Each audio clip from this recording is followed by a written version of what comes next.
Welcome back to Snow Recaps. Today I will be explaining a movie called Forgotten, released in the year 2017. Jin Seok wakes up from a nightmare in a speeding car. At that time, there was his mother, father, and his older brother named Yoo Seok. His family is on their way to their new home. When they arrived, for some reason, Jin Seok felt familiar with the house as if this was not the first time he had set foot there. His family looked so excited about their new house. Jin Seok looked at Yoo Seok, still in awe of his brother. He remembered that Yoo Seok was someone who was admired by everyone because of his extraordinary achievements. Seok not only excels in education, but he is also good at sports. Even the girls at school were crazy about him. However, Yoo Seok's accident a year ago injured his leg and crippled his walk. Even so, his brother is so supportive and loving to him. Jin Seok and his family are so busy moving things to their new home. Yoo Seok then put a calendar in the year 1997. Yes, in 1997, this story happened. While carrying some things to his room, Jin Seok saw a room that is locked.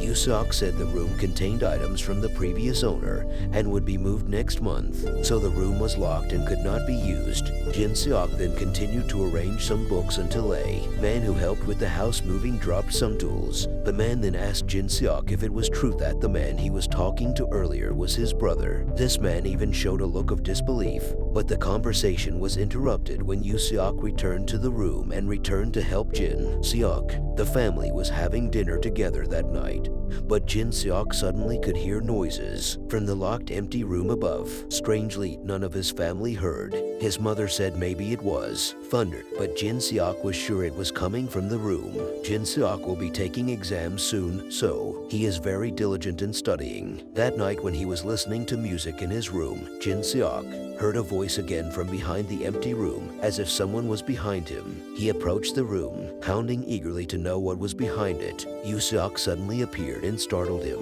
Yoo Seok said there was nothing in the room and took Jin Seok outside for a chat. But both of them did not realize that there was a shadow seen from behind the recessed door. Jin Seok and Yoo Seok were chatting in the pouring rain until suddenly his father called. So Yoo Seok went home for a while to check on their father. But on his way home, Yoo Seok was approached by several men who then beat him. He was even kidnapped into a car. Jin Seok saw it. But when Jin Seok tried to catch up to help his brother, the car was already driving away. Luckily, he managed to memorize the license plate. Jin Seok, who arrived home, finally fainted after telling his parents. The next day, Jin Seok wakes up in his room, but the police who were sent to look for Yoo Seok can't find where his brother is and who kidnapped him. For days, the police searched, but they did not get any information about Yoo Seok's whereabouts. Jin Seok is waiting, and he is always taking his medicine because he is hypersensitive. One night while sleeping, Jin Seok woke up because he could hear voices again from behind the empty room. Suddenly, the door of the room opened by itself as if someone was approaching it, but it turned out to be all just a nightmare. On the 15th day after Yoo Seok was kidnapped,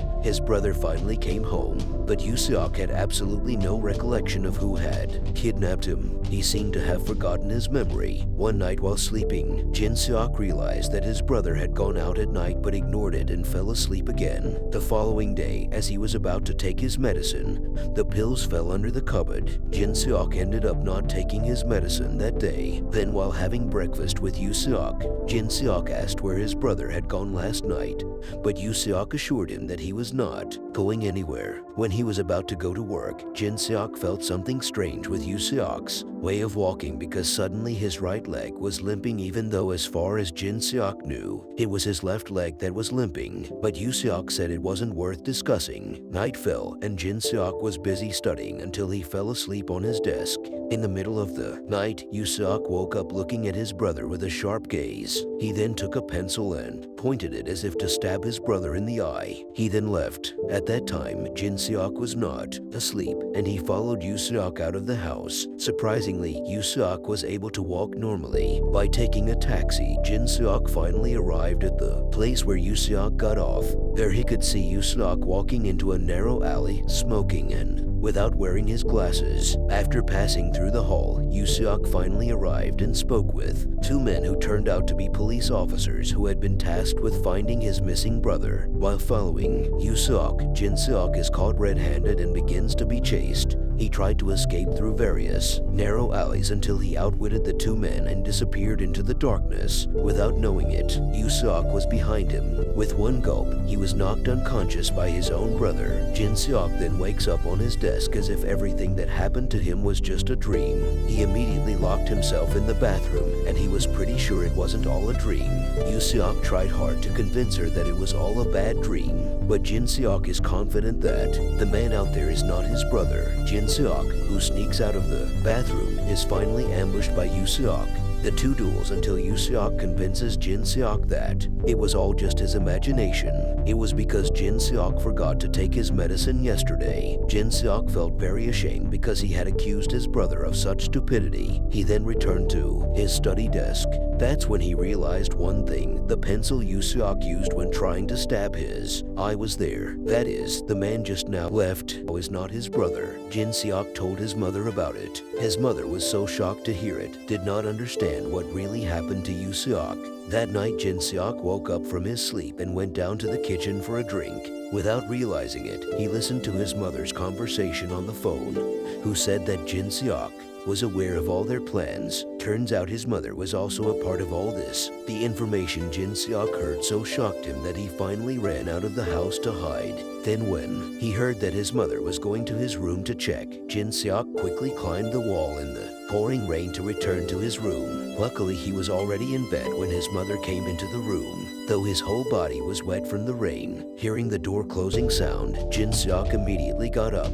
but his mother was still there, smiled at him. Jin Seok had absolutely no idea what had happened, and he knew he had to leave the house immediately. So climbing the same window, he jumped out and fled. While in front of the gate of his house, he passed his father, but his father looks different. His mother appeared behind him and looked at him differently. His father and mother looked like other people back then. Jin Seok knew he was in danger, so he immediately decided to run away. A man sent by his parent immediately chased after him.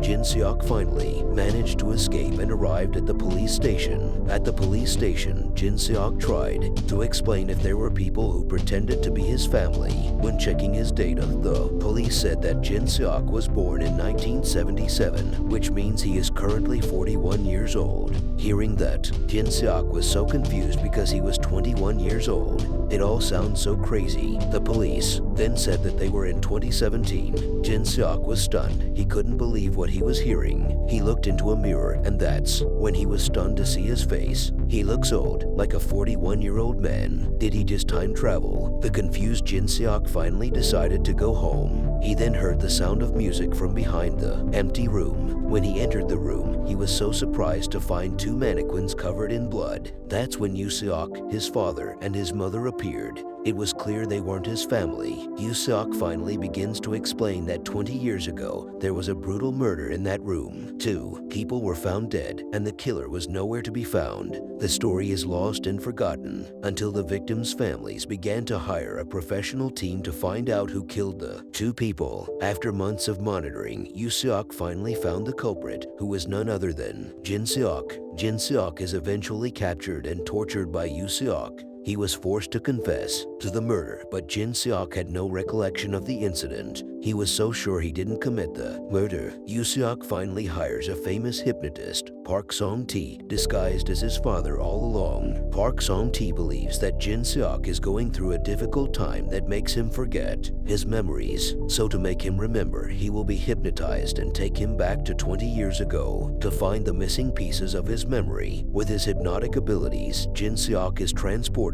back in time before May 1997, and he must also be given a drug that will induce his hypnosis. Then, after being hypnotized, Jin Seok finally returned to the age of 21 years in a car with his father, mother, and brother. That's the moment when this movie starts. That's also the reason why Jin Seok felt he had seen their new home the first time they moved in. And of course, the house mover, who had asked if Yu Seok was really his brother, was not without reason, because how could he look so much older than his brother? In addition, the thumping sound that Jin Seok heard from the empty room was the moment when Yu Seok's men began to move various mannequins to create the previous murder scene. Their goal is to bring Jin Seok back to the time of the murder so that he can remember all his actions. That's also why Yu Seok took Jin Seok out that night, so his team could prepare for the murder scene. However, the plan did not go as expected. When he came home to check, Yu Seok was blocked by the police who had been after him all this time. He was taken away until Jin Seok thought his brother was kidnapped. It took Yu Seok 2 weeks to get Yu Seok out of prison, and they were ready to put the plan into action again, bringing Jin Seok to the scene of a murder 20 years ago on a rainy day. Unfortunately, it didn't rain for the next few days until the time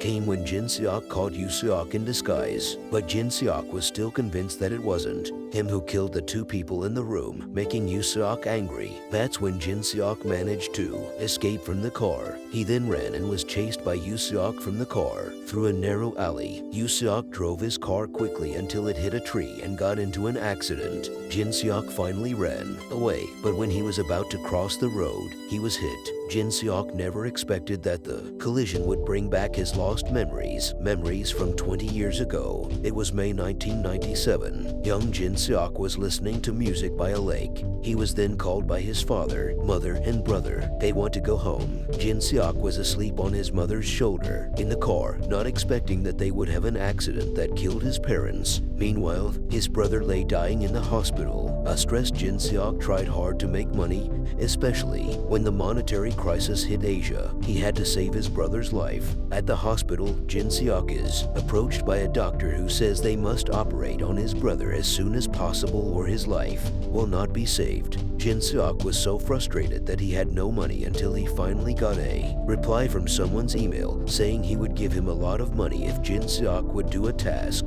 murdering someone. Jin Seok was so depressed that he finally accepted the job, a decision he will regret for the rest of his life. That night, Jin Seok arrives at the scene of the murder. It was raining heavily, and Jin Seok was ordered to kill the woman in the house, but he was not allowed to touch his two children. In the master bedroom, Jin Seok could see a woman sleeping with her son, but Jin Seok changed his mind. When he was about to leave, the woman woke up and was so shocked to see Jin Seok standing holding a knife. Jin Seok said if he was going to leave as long as the woman didn't scream. Unexpectedly, her daughter woke up and came down from the upstairs room. Seeing Jin Seok holding a knife, the girl screamed until Jin Seok chased her into the room, trying to silence her. The two collided at the door until Jin Seok accidentally stabbed the girl in the stomach and killed her. Her mother, who came in, was so hysterical and screaming. That's when Jin Seok immediately stabbed her in the stomach and finished her off. Jin Seok is very frustrated and is about to run away,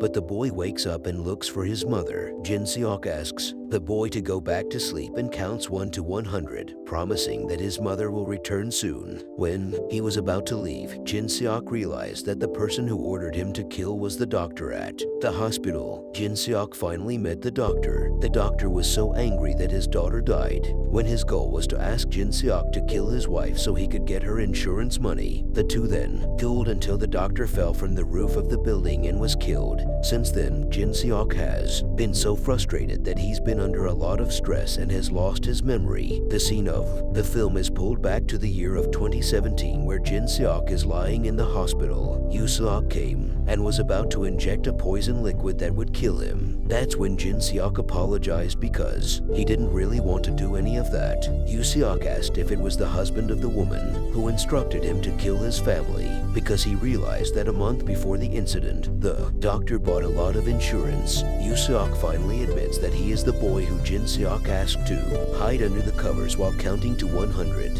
Yu Seok has spent his entire life in an orphanage and vows to find the person who killed his family. But Jin Seok lied and said if it wasn't his father who told him to kill his family. Yu Seok knew that Jin Seok was lying, so he finally walked away. Aimlessly, Yu Seok walked to the end of the hospital window and jumped, ending his life. Meanwhile, a stressed Jin Seok also ended his life by injecting the poison that Yu Seok brought into his body. Their lives have come to an end. This story is also pulled back to a time in 1997 where Jin Seok was called by his mother by the lake to come home. When he was about to leave, Jin Seok met a 5-year-old boy. Unexpectedly, the boy was little Yu Seok, who was on vacation at the lake with his family. The fate of the two was clearly written from then on.